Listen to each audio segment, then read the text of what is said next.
Why gratitude, Shukr, can change your life. What if I told you that the greatest secret to success, happiness, and peace of mind is not a new business strategy, not $1 million idea, not even hard work? What if I told you that it's something so simple, so ordinary, you probably overlook it every single day? That secret is gratitude. In Arabic, we call it Shukr. Now, I know what you're thinking, gratitude? Really? How can something that small change my life? Stay with me. Because once you understand this, it will feel like discovering a hidden key to every locked door in your life. Imagine this. 2 people wake up to the exact same morning. One looks outside and says, "Oak, another cloudy day. My life is so boring." The other wakes up, takes a breath, and whispers, "Alhamdulillah, I'm alive. I can breathe. I have another chance." Same morning, different lens. Who do you think will live a richer day? Gratitude doesn't change the circumstances. It changes you.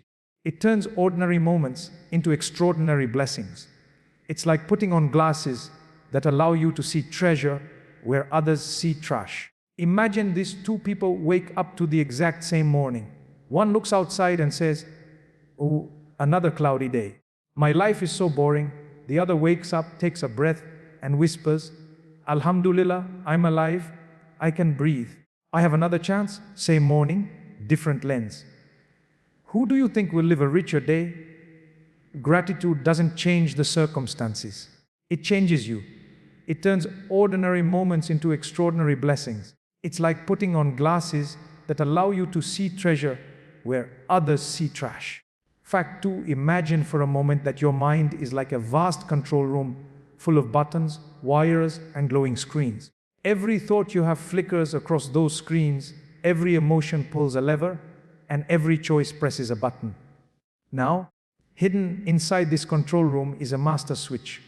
A switch that most people don't even realize exists. Flip it on, and suddenly the whole system starts running smoother, brighter, more powerfully. That master switch is gratitude. And the truth is, gratitude doesn't just live in the spiritual world, it lives in the wiring of your very brain.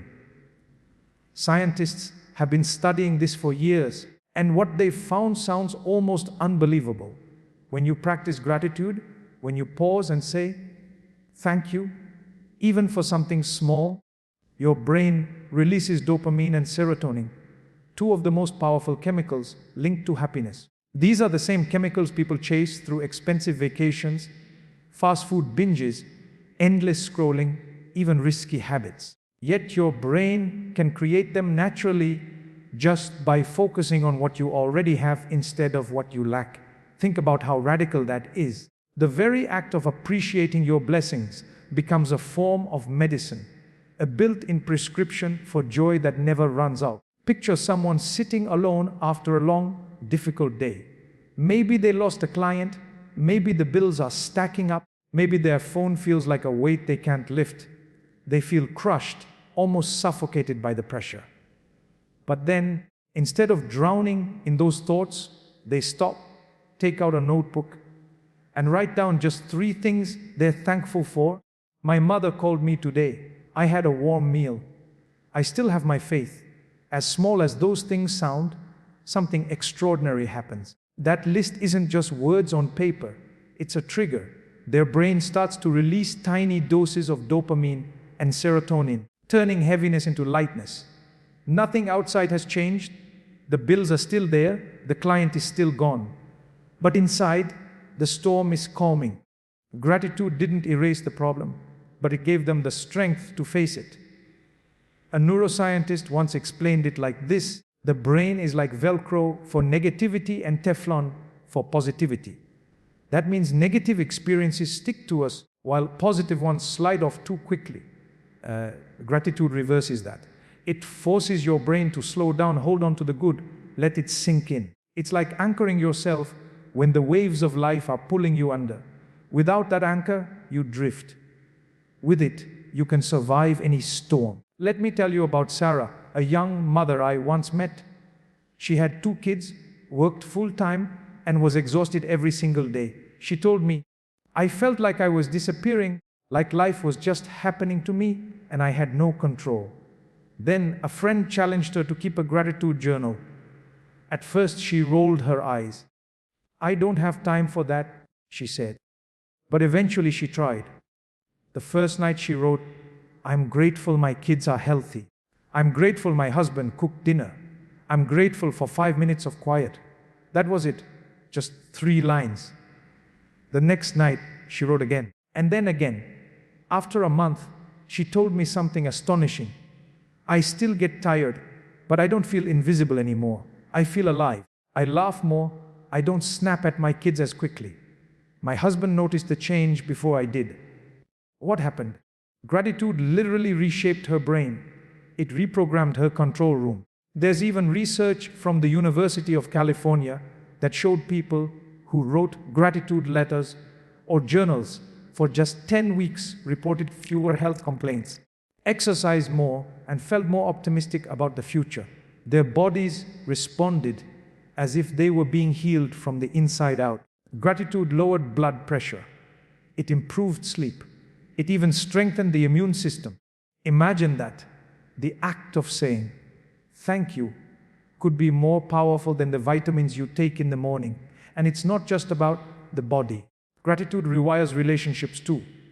Think of 2 people in a marriage. One constantly complains. "You never help. You never listen. You never care." The other notices and says, "Thank you for taking the trash out. Thank you for being here. Thank you for making me laugh." Which marriage do you think grows stronger? Gratitude is like water to a plant. Without it, even love withers. With it, everything blossoms. I once asked an elderly man, married for over 50 years, what his secret was. He smiled and said, "Every morning, I thank God for her. And every night, I tell her one thing I'm grateful for." That's it. That's the whole secret. His words stuck with me because they revealed something profound. Gratitude not only rewires your brain, it rewires the hearts around you. But here's the catch. It's not always easy. Our brains are trained to look for problems. It's a survival mechanism from thousands of years ago. We're wired to notice what's wrong so we can fix it. Gratitude requires slowing down and noticing what's right. It's like training a muscle that doesn't get used often. At first it feels awkward, even forced. But just like lifting weights, the more you practice, the stronger it gets. And eventually, gratitude becomes your natural state, your default setting. Imagine walking into your kitchen tomorrow morning, and instead of sighing, "I have to go to work," you whisper, "I'm grateful I have a job, I have food, I have another chance." Imagine sitting in traffic, not fuming at the cars, but being thankful you own a car, that you are safe, that you can hear the radio. These aren't small shifts. They are neurological rewires. Every time you do this, your brain creates new pathways, new habits, new reflexes. Over time, it builds a fortress of peace inside you. One of my favorite quotes is by the poet Rumi, "Wear gratitude like a cloak, and it will feed every corner of your life." Think about that imagery. A cloak covers you, shields you, warms you. Gratitude does the same. It doesn't just touch one area of your life, it spills into all of them. Your health, your work, your relationships, your faith, they all rise when gratitude rises. So the science is clear. The stories are clear. Gratitude is not just a feel-good emotion. It's a brain-altering, body-healing, life-strengthening force. And the beautiful part is, you don't need to buy it. You don't need to wait for it. You don't need permission. You already have the switch inside you. All you need to do is flip it. Would you like me to also expand this into a real-world practical guide, daily habits, step-by-step exercises and examples so someone could actually apply the science of gratitude in their life? Fanti 3, there is a promise in the Qur'an that sounds almost too powerful to be real. It's a verse that many of us have heard, maybe even memorized, but we don't pause long enough to feel its weight. If you are grateful, I will surely increase you. Not maybe, not sometimes, not if I feel like it. No, a guarantee, a divine contract written by the one who never breaks promises. Gratitude is not just a nice thing to practice, It is a magnet for increase, a spiritual law that works as consistently as gravity itself. Think about that for a second. You thank Allah for what you have, and He multiplies it. You acknowledge a blessing, and more blessings are drawn to you. It's like planting a seed in the ground, water it with gratitude, and suddenly a garden starts to grow. Ignore it, take it for granted, and it withers before your eyes. The increase doesn't only mean wealth or material possessions, though sometimes it comes in that form. It can mean an increase in peace, in joy, in opportunities, in love, in health, in strength you didn't even know you had. Gratitude stretches the fabric of your life so it can hold more of what you've been yearning for. Let me give you a picture. Imagine two friends. Both are given the same small gift, say, a cup of coffee. One takes it, barely looks up, sips, and moves on. The other pauses, smiles, and says, "Thank you so much. You didn't have to, but you thought of me. This means a lot." Who do you think will be offered more gifts in the future? The answer is obvious. We are naturally drawn to give more to those who appreciate what we give. And if this is how humans respond, how much more will the Creator of the heavens and earth respond when we show Him gratitude? I once knew a man who lost almost everything in a financial collapse. His business fell apart, his savings evaporated, his reputation took a hit. People avoided him because failure makes others uncomfortable. Yet, whenever I sat with him, I noticed something strange. He never complained. Instead, he would say things like, "I'm grateful I still have my health. I'm grateful I still have my family. I'm grateful Allah has given me time to rebuild." At first, I thought maybe he was just trying to stay positive. But then I saw what happened next. Within a year, opportunities started to open for him. People who had ignored his calls before began reaching out to him. He started a new business, smaller but steadier. And he told me, with tears in his eyes, "I believe Allah gave me more because I refused to stop thanking Him for what I still had." That verse became alive in him. Gratitude had multiplied what remained until it became more than what he had lost. Sometimes the increase is subtle. A mother once told me about her teenage son who had become distant, quiet, locked in his own world. She felt helpless. Then she tried something unusual. Every night, before he went to bed, she whispered one thing she was grateful for about him. "I'm grateful for how kind you are to your little sister. I'm grateful for the way you help me carry groceries. I'm grateful for your smile." At first, he shrugged it off, but slowly his face softened. Within weeks, he started opening up again. Gratitude didn't just increase her son's affection, it increased the bond between them. Gratitude became the sunlight that pulled him out of his shell. Even in the smallest things, the principle holds true. Have you ever noticed that the more you complain about money, the more it seems to slip away? And the more you thank Allah for whatever amount you have, the more ways it seems to stretch. A student I once taught told me how she would get her paycheck and immediately say, "Alhamdulillah. This is enough." Even though her salary was modest, somehow her expenses always aligned. Then, almost out of nowhere, her boss offered her a raise. She laughed as she told me, "I didn't even ask. It just came." Maybe this verse really is the key. The opposite is also real. Ingratitude shrinks blessings. If we refuse to acknowledge what we have, it's like turning away from a stream of water and wondering why we are thirsty. I've seen people with abundance in their hands, but emptiness in their hearts. They have houses, cars, clothes, but they live as though they own nothing because they never stop to say, "Thank you." It's not that they don't have blessings, it's that they can't see them. And what we fail to see, we fail to keep. Gratitude, on the other hand, sharpens our vision. It trains us to notice the gifts hidden in plain sight. The Qur'an says, "And if you tried to count the favors of Allah, you could never enumerate them." That means every breath, every step, every beat of your heart is a gift waiting to be recognized. Each time you say, "Alhamdulillah," you are shining a light on one of those gifts, And in return, Allah shines more light on you. Think about your own life right now. What is one thing you could thank Him for this very second? Maybe it's the device you're using to read or listen.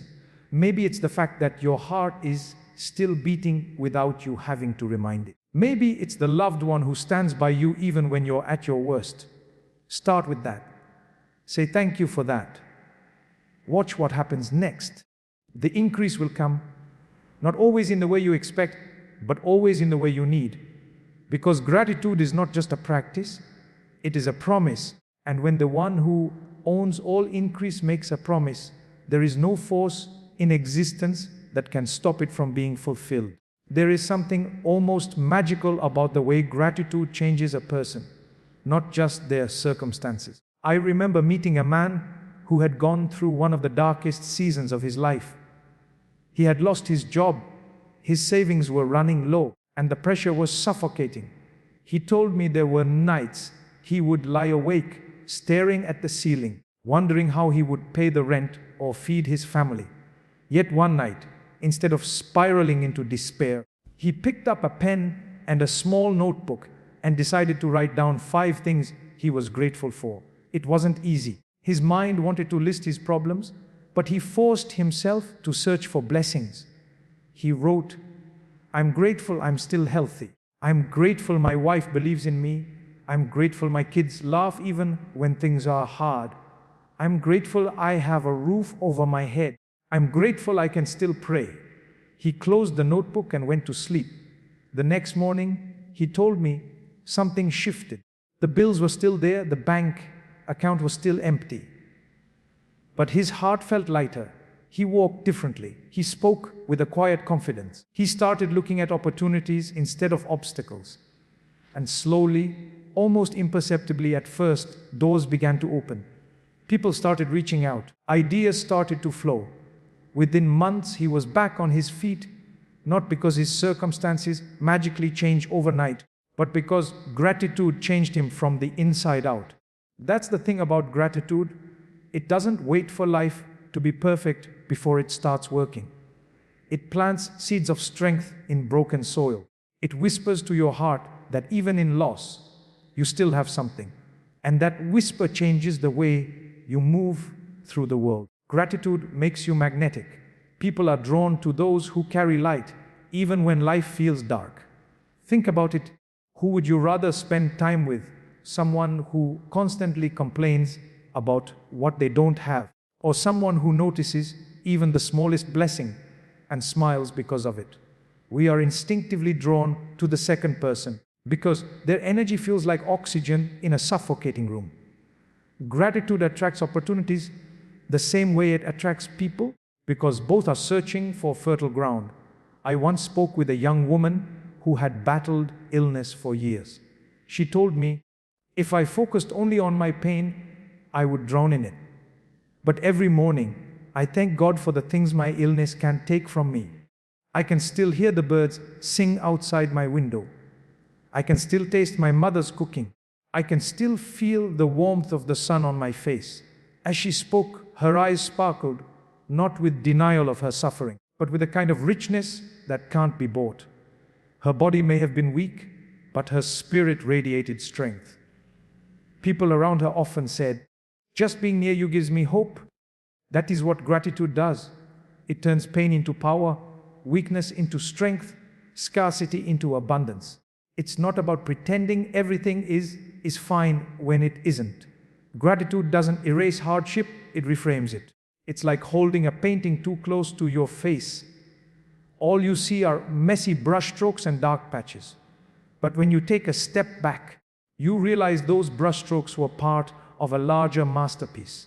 Gratitude gives you that step back. It shows you the bigger picture, the hidden beauty, the blessings you would have missed. There is a saying that has always stayed with me. It's not joy that makes us grateful. It's gratitude that makes us joyful. So often we wait for something big to happen, success, wealth, recognition, before we give thanks. But what if we have it backward? What if joy isn't the result of achievement, but the fuel that powers it? Gratitude creates that joy. And joy creates resilience, and resilience creates success. The man who lost his job didn't wait for things to get better before saying thank you. He said, thank you, and that's what helped things get better. There is a question I often ask people, and it never fails to leave them silent for a moment. If I gave you $10 million today, but in exchange, you would lose your eyesight forever, would you take it? Almost everyone shakes their head quickly, sometimes even laughing at the absurdity of the thought. Of course not, they say, because no amount of money could replace the ability to see. And yet, here is the mystery: we live every single day with eyes that are worth more than millions, and we rarely pause to acknowledge them. We wake up, open our eyelids, and light floods in, colors, shapes, faces we love, and we walk past it as though it were nothing. If we wouldn't trade our sight for all the wealth in the world, then why do we live as though it has no value? Gratitude, or Shukr, reveals to us these hidden riches. It is like shining a flashlight into a dark room and suddenly realizing it was filled with treasure all along. The truth is, most of us are walking through life surrounded by gold, but distracted by the dust. We are so focused on what is missing, on what others have, on what we think we need, that we overlook the immeasurable wealth already placed in our hands. Think about the simple blessing of breathing. Right now, as you sit here, your lungs are working without you asking them to, drawing in oxygen that keeps your brain alive, your blood flowing, your heart beating. If each breath cost even a single dollar, most of us wouldn't last a day. But Allah gives us thousands of breaths every single day for free, and we hardly notice. Gratitude is what transforms those unnoticed gifts into living wealth. I once met a man who had been in a terrible accident that left him paralyzed from the waist down. Before the accident, he admitted he never once thanked Allah for the ability to walk. He took it for granted, as most of us do. But lying in his hospital bed, he told me, I would give everything I own just to take one more step on my own. His words pierced me, because they reminded me of how often we only recognize blessings after they are gone. Gratitude is the art of recognizing them while they are still here. It is the act of saying, I see you, I value you, I will not let you slip by unnoticed. Even the blessings that seem small are not small at all. Clean water from a tap, a plate of food at the end of the day, a friend who checks in, the laughter of a child, the warmth of sunlight on your skin. These are priceless treasures, though they cost us nothing. Gratitude opens our eyes to their true worth. And once your eyes are open, you can no longer live as if you are poor. You begin to walk with the confidence of someone who knows they are already rich. There was a young student who once told me her story. She grew up in a family with very little money, often worrying if they would make rent. She said she used to envy her classmates who had new clothes, expensive phones, or cars waiting for them after school. But then her grandmother, a wise woman, sat her down and said, do you know how rich you are? You can hear, you can walk, you can learn, you can pray. If someone offered me the whole world but asked me to give up even one of those gifts, I would refuse. Those words stayed with her. She began to list her blessings every morning. Slowly, her envy faded. She realized she already possessed wealth greater than anything she could buy. Years later, she told me, I may not have grown up with much money, but I grew up with gratitude, and that made me the richest person I know. The Qur'an tells us, if you tried to count the favors of Allah, you could never enumerate them. That means the riches we carry are infinite, beyond measurement. Gratitude is not about counting them all, because we never could. It is about recognizing just enough of them to shift our hearts from poverty to abundance. Once you begin, you see blessings everywhere, like stars lighting up a night sky. You realize you are surrounded, you are upheld, you are constantly being given more than you can ever repay. And this is the beauty of hidden riches. They don't depend on your bank balance or your job title. They don't disappear when markets crash or when people walk away. They are yours as long as you live, flowing through you every moment. Gratitude is simply learning to notice them before they slip through your fingers. Because the real tragedy is not losing a blessing. It is never realizing you had it to begin with. So pause for a moment right now. Touch your chest and feel your heart beating. Notice the air moving through your lungs. Think of the people who love you, the food that nourishes you, the light that guides you. You are sitting on treasures beyond price. Gratitude doesn't give you wealth. It reveals the wealth you already have. And once you see it, you can never look at life the same way again. The noise of the world is still echoing in your mind. Deadlines you didn't meet, conversations that drained you, worries about tomorrow. But instead of carrying that weight into your sleep, you reach for a pen and a notebook by your bedside. You pause, breathe deeply, and write down 3 things you're grateful for. It doesn't matter if they're big or small. I'm grateful I made it home safely. I'm grateful for the smile a stranger gave me today. I'm grateful for the glass of water that quenched my thirst. As you write, something begins to shift. Your heart softens, your shoulders relax, and suddenly the day doesn't feel as heavy as it did moments before. You've ended the day with gratitude, and without realizing it, you've planted seeds for a brighter tomorrow. This is how gratitude moves from an idea to a lifestyle. It's not about having one big breakthrough or waiting for extraordinary moments. It's about building a habit, a rhythm, a constant flow of acknowledgement for the blessings already around you. The Prophet Muhammad once said, "The most beloved deeds to Allah are those that are consistent, even if they are small." Gratitude works the same way. Small daily acts of thankfulness compound into something extraordinary over time, like drops of water filling a vessel until it overflows. There's something almost sacred about making gratitude practical. Science backs this up too. Research shows that people who write down 3 blessings each night for even a few weeks experience higher levels of optimism, better sleep, and greater resilience in the face of stress. It's as though the act of pausing to notice blessings reprograms the mind to expect more good, to search for light instead of darkness. One student I spoke to once told me how she began this practice during her exams. She was overwhelmed, barely sleeping, drowning in anxiety. But every night, she forced herself to write 3 things she was grateful for. At first, it felt silly. I'm grateful for my pen. I'm grateful for my tea. I'm grateful that the day is over. But slowly, something remarkable happened. She noticed her mornings felt calmer. She started looking for blessings during the day just so she could write them down at night.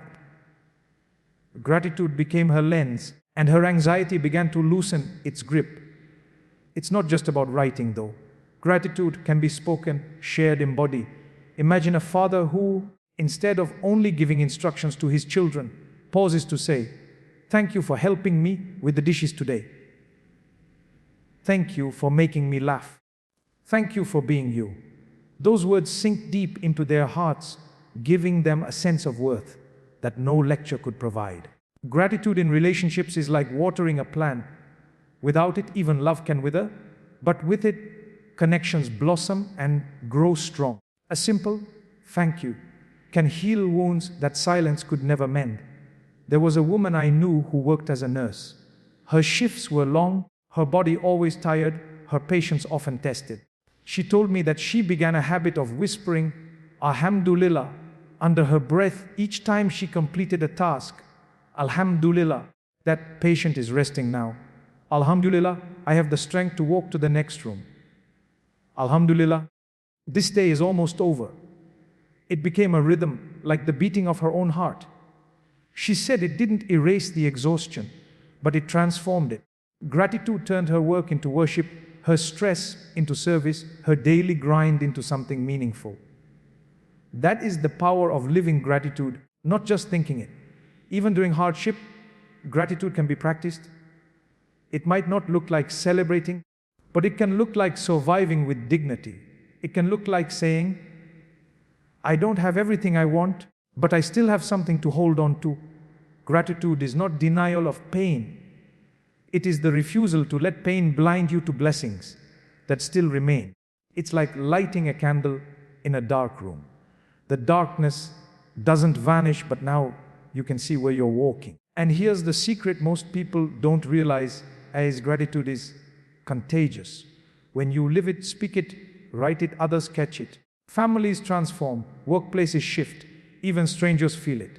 Once while traveling, I met a taxi driver who greeted me with the warmest smile and said, "Alhamdulillah, today is a good day." I asked him why, expecting a big reason. He simply said, "Because I woke up, because I can work, because I can see the sky." His words stayed with me long after I left his car, a reminder that gratitude spreads like sunlight. It warms not just the one who holds it, but everyone it touches. So the challenge is simple, but profound. Make gratitude a practice. Write it, speak it, live it. Don't wait for big moments. Start with is. So here is the true thing. Gratitude is not something you wait for. It's something you choose. You don't wait for life to get easier before you start saying Alhamdulillah. You don't wait for the big breakthrough before you start counting blessings. You begin now. You begin with the breath in your lungs. You begin with the beat in your chest.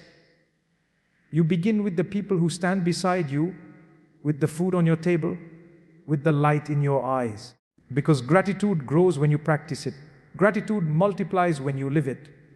Gratitude transforms when you embody it. Every moment you delay, another blessing slips by unnoticed.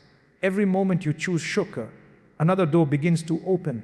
So I ask you tonight, not tomorrow, not someday, start today. When you leave this room, when you close this screen, when you lay your head down to sleep, whisper it in your heart. Alhamdulillah for this moment. Alhamdulillah for this life. Alhamdulillah for all that is yet to come. Let this be your rhythm. Let this be your anchor. Let this be your key. Because gratitude doesn't just change how you feel. It changes how you live. It changes what you attract. It changes who you become. And if you forget everything else I've said tonight, remember this: gratitude is not just the path to abundance. Gratitude is abundance.